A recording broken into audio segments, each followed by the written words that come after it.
Powered by Airplane. Айлын хөгжи.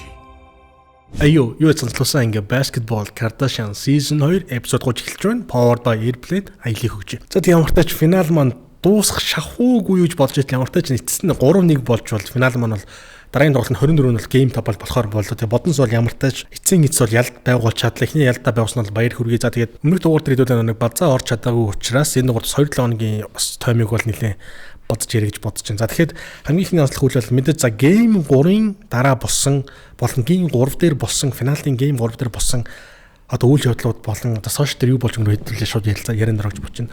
Яг гейм 3-ийн хувьд бол ямар ч тач бодсон хувьд бол ялагдал хүлээсэн тэгээд нэг ийм комментууд айгүйх явуулсан байхгүй тий би харчаад энэ нэг юу болсон юм бол гээд ямар ч тач энэ ийм комментууд үсгэсэн. Энэ болохоор ихэд бол яг Сэлгэн Бодонс багийн эзний нэг постн дээр хүмүүс би яг комментэн дээр гүйлгэжсэн чинь нэг иймэрхүү ингээд коммент айгүйх хүссэн. Энэ жишээ нэг жоо байхгүй Пол Лобер гэдэг юм болохоор тасчлуулагч яаж байгаа юм бэ? Муухай шүү, уучлах уугаараа багийн үүр амьсгал мөсөн хөнгөл юм а. Ямар ч сүнсгүй хийх хоосон холбогч дээр анхаараарай. Сайн холбогч байсан бол аварга хоёрхан л байлаа. Энэ жил ингээд дуус гэд өөр бас нэг хүн болохоор олон хүний нүднээр алдцчуулагч заамдаа түлхэж байдаг ч одоо бол онцгой харагдаж байна лээ шүү гэд. За юм бүс дээрс нь өөр хүн болохоор сагсыг ингэж гутайхгүй чи эзэн байж олон юмд химжээ хязгаарж байдаг мянган үзэж хүүхдүүд үзэж байгаа тасчлуулагч заамдж өшөглөх зөв үлгэр дуурайл сагсан мөг мэддэг ерөнхий менежер аваад холоос үзвэл таарна. Сагс мэддэг хүн ерөнхий менежер хийж багийн менежментийг хийж авраг авдаг. Чи шууд дангаараа шийдэд авраг авахгүй хизээж тийм байхгүй. Чиний хахуултаа дураараа авдаг албан тушаал даргын судалч нь биш шүү. Юм болгоныг өөрийн чинь хүсээр болох албагүй шүү. Яг би тэнийг харчаад яг юу болсон. Би тухайн тоглолтын бол яг юу ч ярианд үзэж бол амжаагүй л тэгээд яг юу болсон юм бэ гэсэн чинь нэг ийм бичлэг яваадсан байхгүй. За энэ камерын өнцгөөс харуул за ихэд одоо ингээ Cousins болохоор scrubbing ингээ ихэд барьцсан ингээ нэлийн scrub бол нэлийн бохимдцсан те ингээ нэлийн юм юм цухалтуу харагдаж байгаа юм. Цааныг харуул яг нэг юм хүн түлхэх ч юм нэг ийм хөдөлгөөн бол ажиглагдаж байгаа юм те одоо яг хин гэдэг энэрэсээ харагдахгүй шүү. Гэхдээ ер нь яг харахад бол яг энэ бол Сэлгэн Бодонс ийцэн бол ахлах коуч бол нэг түлхэж байгаа ч юм уу тиймэрхүү нэг одоо юм харагдах энэ маш нарийн харагдахгүй. За тэгээд би нэг харчаад энэ нэг ийм л үйл ажиллагаа болсон юм байна да гэж бодож байсан чинь нэг юм эвлэрлийн пост ч нэг юм орсон байхгүй. Тэр нь л хоног ингэжсэн. Тэр нь хоног гэж байгаа байхгүй. За гэж нэтэ коучтойгоо ингэж нэхэд тэмрэлцсэн. Инээцийн хэд тийм эвлэрсэн. За бид эцсийн зорилгоос сүүлчийн шүгэл дууртал ухрахгүй. Хоцоо нэтэ алдцжуулагч бол Сэлгэн Бодонсын өмнө хизээч хүрч байгаагүй финалд хүргэсэн мэргэжилтэн. Би түүнээс тоглолтын үеэр үл ойлголцсон үйлдэлээсээ уушлалтгүйсэн бид ойлголцсон хамтаа ихэлснээ хамтдаа дуусан ингээд хожоо нэтэ коучиг ингээд мэшиндэд яатсан нэг юм юу болсон. Тэгэхээр нь за ямартай ч нэг үл ойлголцол гарсан юм байна. Маргаан гарсан юм байна. Гэтэ яг юунаас болж ямар гэдгээс нь би бол мэдгүйс боловч Сэлгэн Бодонс баг эзэм бол өөрөө бол одоо бүр Facebook дээр Instagram дээр сэлгэг сошиал хуудасууд дээр болохоор Сэлгэн Бодонс багтайгаа коллаборашн хийж байгаа ингээд тагилж хагаад нэг ийм бичлэг бол бас яг юу болсон дитейл. Гэтэ тэрийг бол тун удахгүй устгацсан байлаа. Гэтэ яг манай нэг үзэгч болохоор манай пэйж руу screen record хийгээд бол явуулсан байсан. Тэгэхээр хэдүүл энэ бичлэг яг үзээд яг reaction яг ямар юу болсон талаар илүү дитейл ярилцъя гэж бодож байна. За ингээд бичлэг харуул та харж байгаа хөтэй за scrubbing ирэхэд body language бол нэлээд тийм цохолтсон те нэлээд нэг юм ер нь тэгээ шууд ингээд коуч яриад явах шууд босоод чимчүүл төвдөрөж яг ингээд босоод коуч яриад явах. За тэгээд ерөөдөө бусд нэгээ сонсоод ингээд хаалгадаш мч ингээд бүүнэрээ за тэгээд дуудаж байна одоо та харж байвал те коуч нь hey AJ гэдэг хожээ гэдэг дуудаж байгаа байхгүй. Do you want to play or not гэж чи тоглохыг хүсэж байгаа юм уу тоглохмоор байгаа юм уу тоглохыг хүсэж байна уу тоглохгүй юм тоглохмоор байна уу. Бар 2 3 удаа ингэж хэлнэ юм гээд Hey, чи үнэхээр тогломоор байна уу? AJ. Тэг та бодож do your job гэж ажиллаа хий нэлээд бас. Hey, want to play or not? Бас жоохон бохомдонгоо хэлж байна. Hey, you want to play or not? Ажиллаа хийгээл болоод. Тэгэхэд яг энэ бичлэг бас баг ийцэн болохоор босч ирээд. Do your job. Sit down гэж тавьшраад ингээд суу ингээд тавьшраарай гэж. Do your job. Nesta, please calm down. Хийж тойлет гэж. You need to calm down. The toilet. За яг энэ бичэд болохоор He's a boiler. What the fuck? Hey, stand it down. Эхний удаа бас гар хүрээд гарууж байна. За тийм тайвшраад өгөөч те гэж ер нь бас нэлээ. You destroy your team. Бити ингээд энэ тэ хараалцсан шүүгч нартай юм яриад байл да. Тайвшралтаа гэдэг. Өсөнөтэй коучинг моделинг гэж харагдаад ингэсэн ингээд гайхацсан ингээд. Тэгээд коучина тэ you're destroying your team гэж чийлэн бага өвөө хийгээд штэ гэж бодсон юм нэлээ. Бас жоохон одоо хомдгоо бол хэлж л байл та харж байгаа. Тэгэд ингээ тоглолт хэвийн үргэлжлээд ингээ явж байгаа юм та бүхэн дэмжлэг харж байвал. За хошоо нөтө коуч ирээд хэлж байгаа байхгүй юу? Юу нэг сайн ингэ хэрэггүй байсан шүү, ерөөс ингэ хэрэггүй байсан.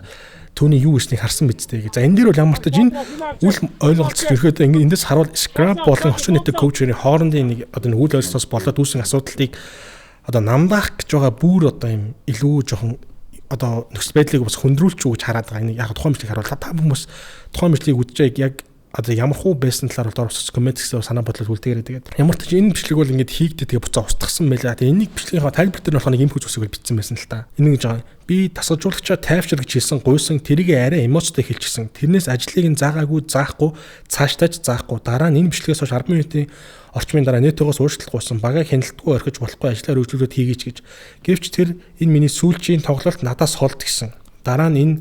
Дараа нь тэр тайвшраад эргэж тоглолтондоо орсон ч оройтсон байсан. Маргааш нь бид хоёулаа энэ бичлэгээ үзээд хоёр биенээсээ өөрчлөлтгүйж хамтаа ихснээ дуусгая гэж тохиролцсон. Бид иргэн нэгдсэн хамтаа хийснээ хамтаа дуусгана. Би ялч дасгалжуулагчийн ажилд хөндлөнгөөс нөлөөлж байгаагүй цаашдаа ч нөлөөлөхгүй. Энэ миний баримтлагын зарчим Амбуг Баярбат юу ярьсныг сонсоогүй бол битгий сонссон юм шиг харснараа цаашдаа дүнэж байгаарэ. Коучинг ажил бүү оролт гэдэг дээр бас санд нэг шүү дүүгээд Амбуг хавал хэлж оршуулаа Game Day podcast одоо Western Warriors head coach-ийг тэгээд энэ хоёр бас нэг бяцхан үйл ажиллагаа гараад амжсан. Ийсэн хэрэг одоо яг энэ үйлдэлийг болохоор яг Амбуг coach болохоор яг оройс хараад тэгээд өөрийнхөө сэтгэлийг бол битсэн л дээ. Энэ болохоор нэг яг тэр Сэрэг Модс багийн эзний одоо нөө эвдэрсэн тэр пост нь болохоор одоо шеэрлж байгаа гэж байгаа. За би л хөвдөө коучийг уучлаад оройны тоглолтод орно гэж бодохгүй байна. Энэ болохоор гейм 4-ийн яг өмнөх одоо үйл явдлаа байгаа шүү. Бодохгүй байна. Ер нь хэмгууч байлаа гэсэн коуч тэгээ тэгж харцууд угаасаа зайштэй гэдэг. Бицэн доор нь болохоор өмнө нь асуулт багт холбоотой ажиллаж байсан Мико болохоор ингэж байгаа юм та ирчгээсэй гэж найдаад л байна гэсэн чинь доор нь болохоор бас мешэндж жагаад би бол бүр битгий ирээсэй гэж бодож байна. Коуч гэдэг ажлаа бодсон ч гэсэн тэргүүлэн барин хийх гээд дурлаад эсвэл улаараад байх шаардлага байдаггүй юм а гэдгийг харуулсаа л гэж бодож байна гэсэн чинь доор нь болохоор ер нь зарчмын хувьд бол зөв энэ хүртэл авч ирсэн хүн нь энэ хүн шүү дээ. Нэтүү хангалтгүй ийм тим гэж яригдж байхад нь баг нэгтгэж авчирсан тэр ч ажлыг хийж хүнд цоврал бага финалд төлсөн.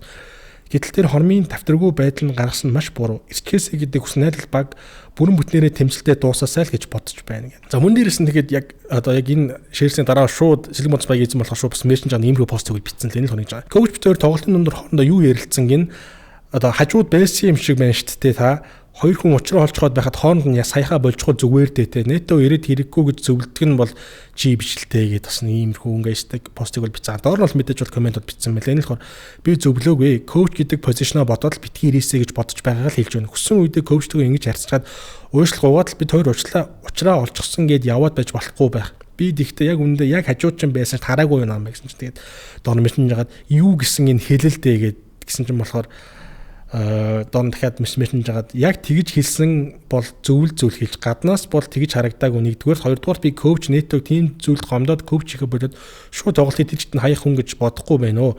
Ер нь ямар ч коуч хийхгүй яг тэгж хэлсэн байлаа гэд миний хэлэмжин чинь илүү их гомдоод тоглолтод актив байхаа болсон юм байлгүй дээ. Би хажуучин байсан гэд байгаад гэгээ юм яриад байгаа. Ердөө 4.3% градустай Сингур брендийн хамгийн зөөлөн шараарыг болох Сингур Ультра бид бүхэндээ хамтран ажиллаж байна. 4.3% градустай Сингур брендийн хамгийн зөөлөн шараарыг та бүхэн амтлаад үзээрэй. Зөөлөн хөнгөн шарааргийн дуртай хэн болох нь бол таалагдана гэдэгт итгэлтэй байна. Ультра кул, ультра смууд Сингур Ультра брэнд бид бүхэнтэй хамтран ажиллаж байна.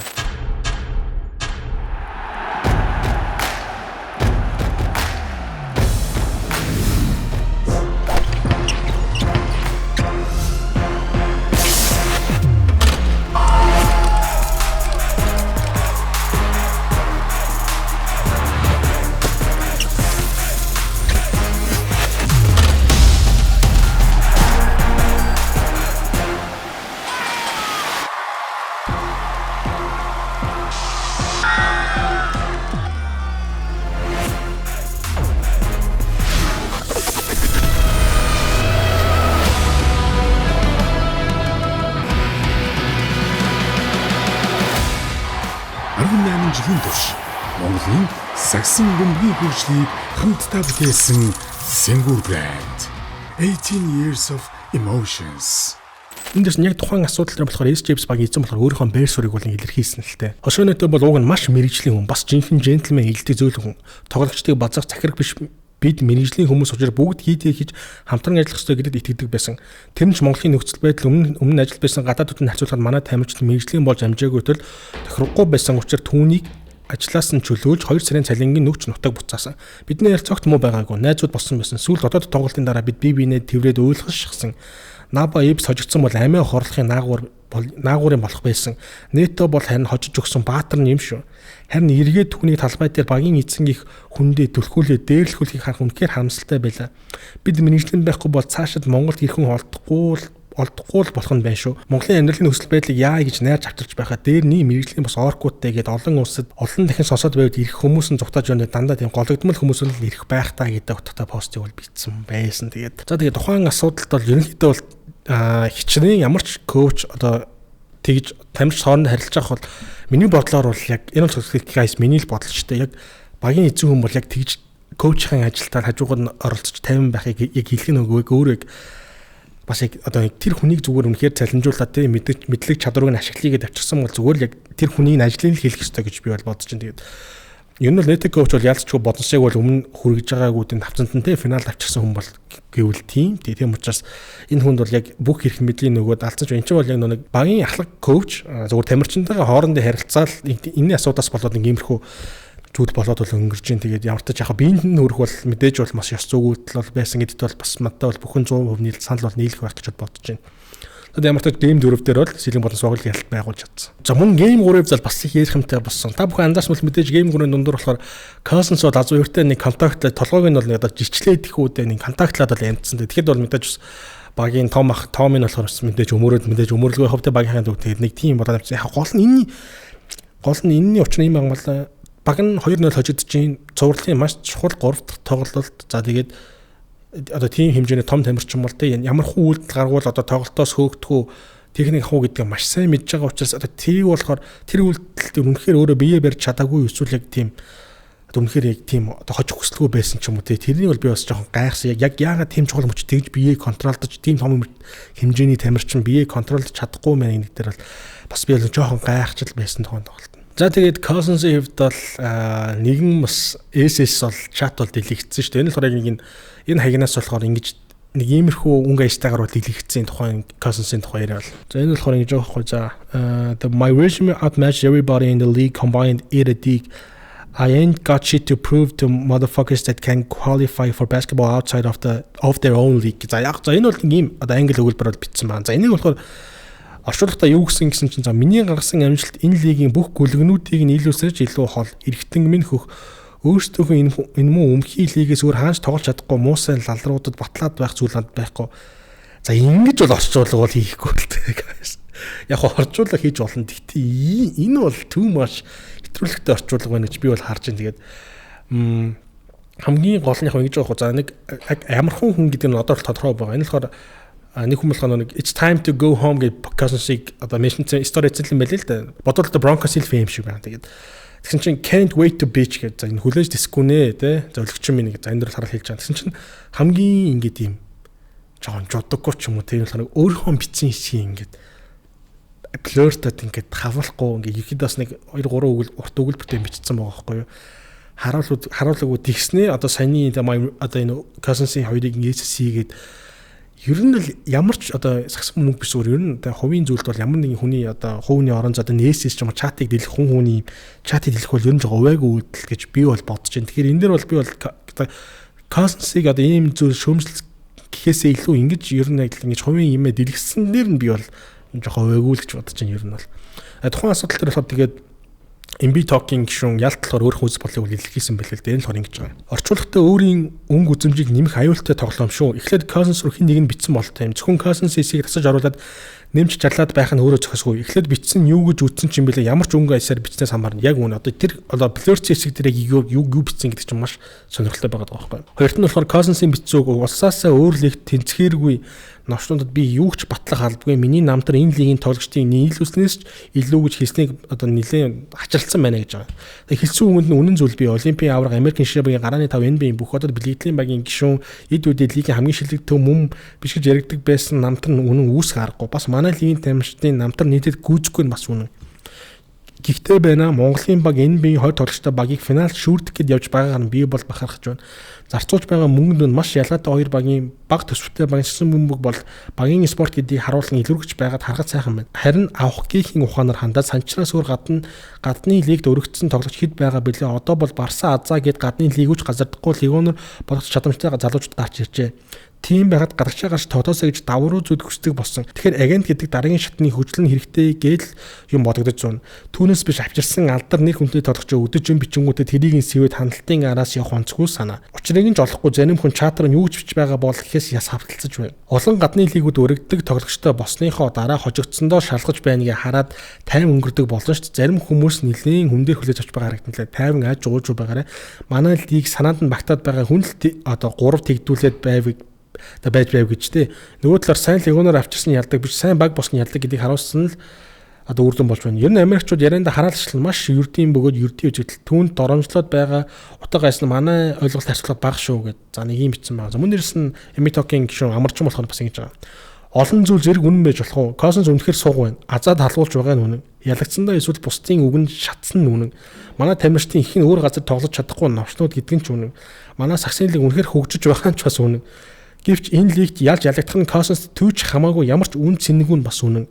Ийм гаруудыг сая доллараар авчрах нь мөнгөний гарц гэдэг нь бас үнэн гэдэг нэг иймэрхүү постыг бичсэн мэлээ тэгээд. Тийм Космосын намтар одоо өмнөх төрсэн үлдээсэн легаси төлөвлөсөн хин ч явж маргахгүй ба. Гэхдээ би сайхан хэлсэн те.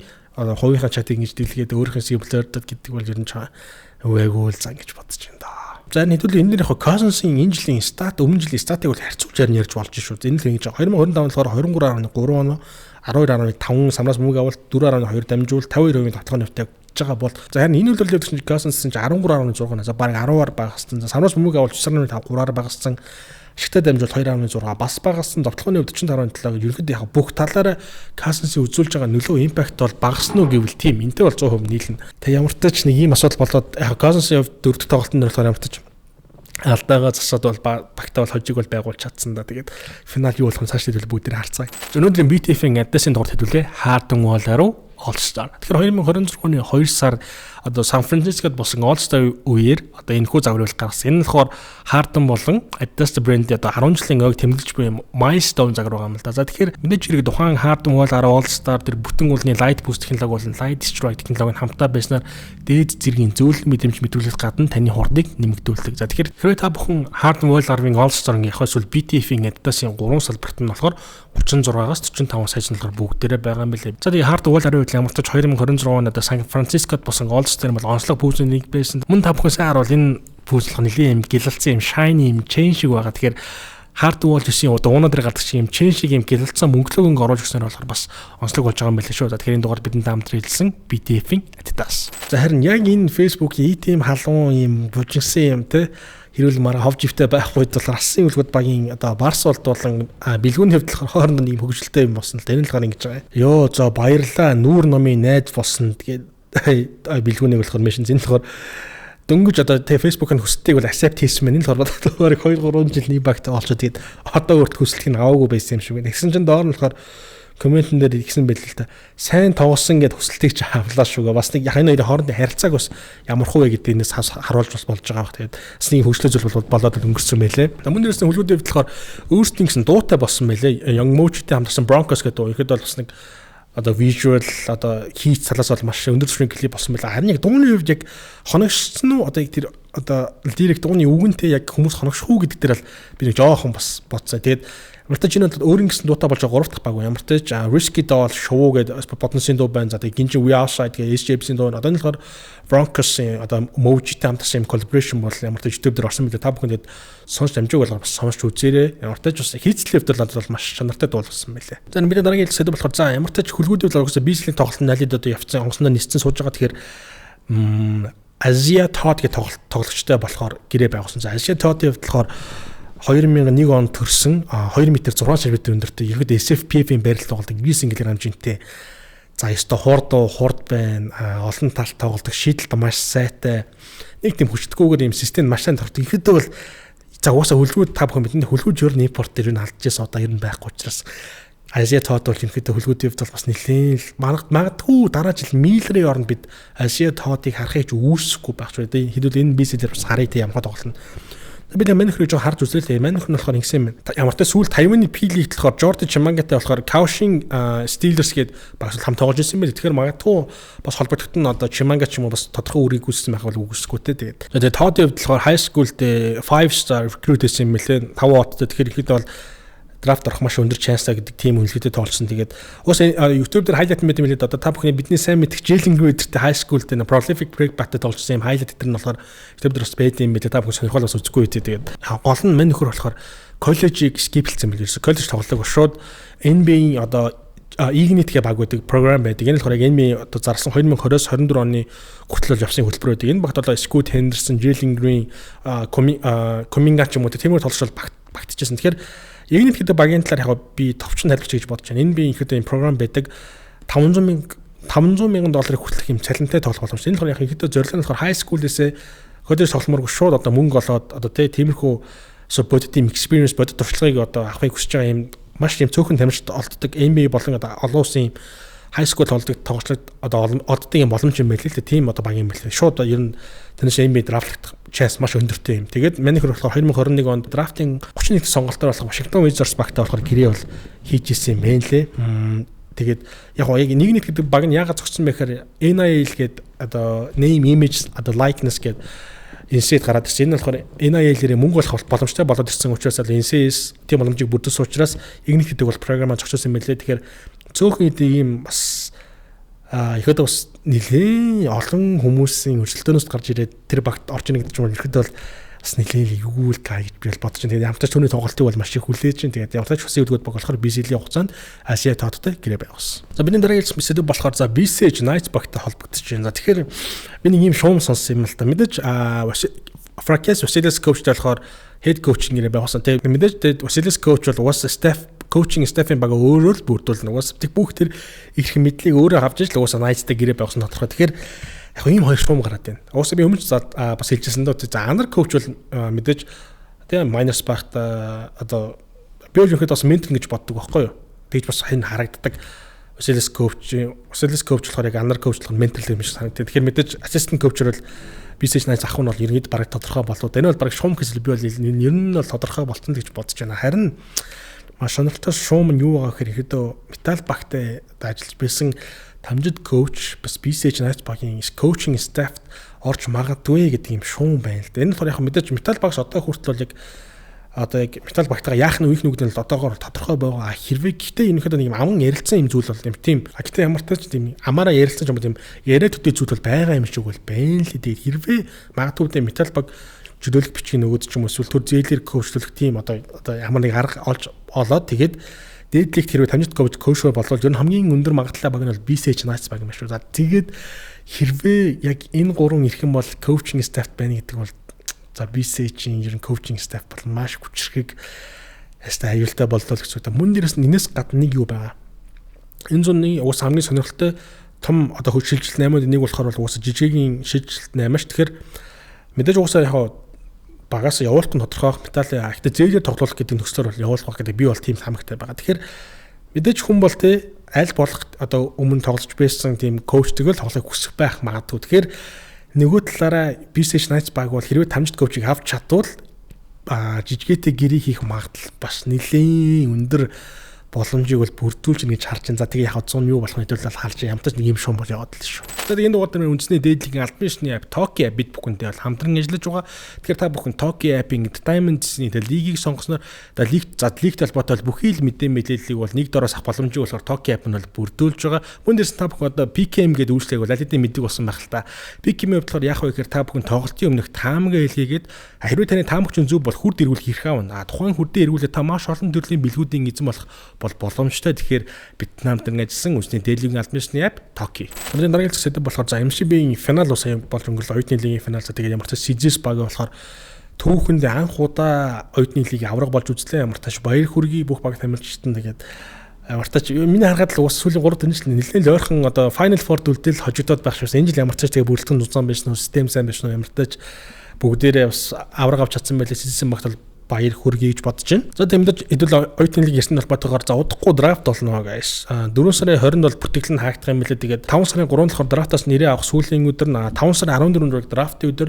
Тэгээд 5 сарын 3-аас 14-нд 2 өдөр нь болохоор уусаа драфтын бэлтгэлгээд хардаг. Тэгэхээр гол нь энэ жил драфт 10 хүн орно л доо. Маш одоо харамсалтай гэх үсвэл одоогийн бидний одоо байгаа боломж нөхцөл байдал тийм юм бодож хамгийн анхны драфт бол яг 2 тэргээр 20 хүнтэй бол болчихсон бодловч өнгөрсний жилээс энэ жилээс эхлээд ерөөхдөө драфтаар 10 хүн орж байгаа. Тэгэхээр өрсөлдөө маш чанга байх. Тэгээд би дараагийн дугаар дээр тийм mock draft гаргая гэж бодож байгаа. Тэгэхээр драфтын топ проспектуудыг судалж агаад mock draft бикийн mock draft гаргая гэж бодож байна. Тэгээд та бүхэн бас магадгүй те хэнийг драфтаар дээгүүр орохыг бол үүсгэр харин би бас сайхан нэг юм өнгөрсөн 7 хоног Space гэдэг лигийн одоо dunk contest тийм шүүгчээр ажилласан л та тийм маш сонирхолтой туршлагаас нэг тэндэр бид нэр мөнхөрдөнгөө залууг харсан л та та бүхэн харсан хүслийн цом тэмцээний авраг за Space лигийн одоо All-Star MVP Slam Dunk авраг болсон нэг юм залуу байл 17 настай метр 93 см өндөртэй ерөөдөө доохдаг шиддэг холбогч юм бүх байрал дээр тоглох чадамжтай бие хүчнээр ажиллаж ерөөдөө нэлээд бас потенциал залуу гэж би бол харсан. Тэгээд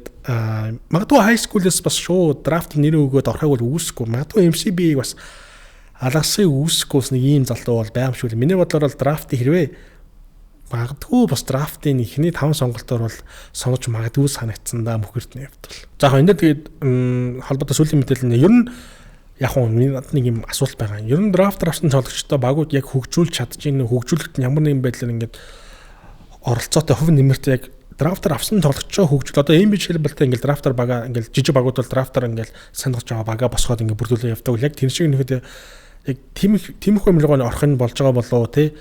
Ер нь драфтаар авсан тоглогчтой хөгжүүлэлт хэр байна гэдэг дээр бол бас жоох асуулттай л байгаад байгаа. Ямар ч тач тийм байгаа шүү.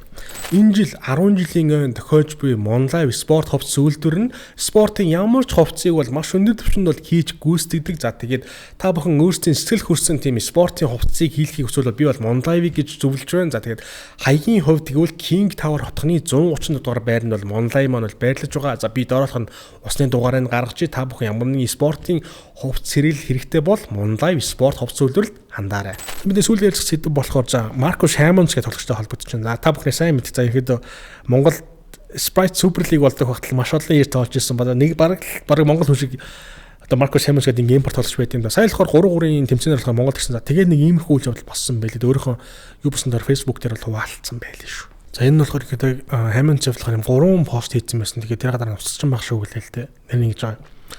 Тийм болохоор за гадагшаагаа найзтай хоолны мөнгө өгөхийг хориглоно гэдэг нь үнэхээр хитрхий байна. Үүнд ямар ч гэмт хэрэг байхгүй хүмүүст зөв хандах хэрэгтэй.